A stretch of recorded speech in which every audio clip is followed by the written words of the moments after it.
west. This time, we're going to get more of a southerly wind. Now, the valleys in western Nevada, when you look at them on a map geographically, they're oriented north to south. So the southerly wind will actually give us higher wind gusts for valley floors than we typically see in the foothills. So we're going to have to watch the wind closely through the day tomorrow.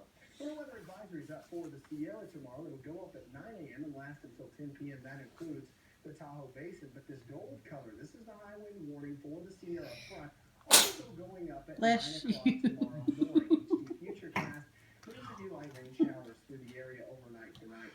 But the real storm comes tomorrow with wind kicking up in the morning and then peaking in the afternoon.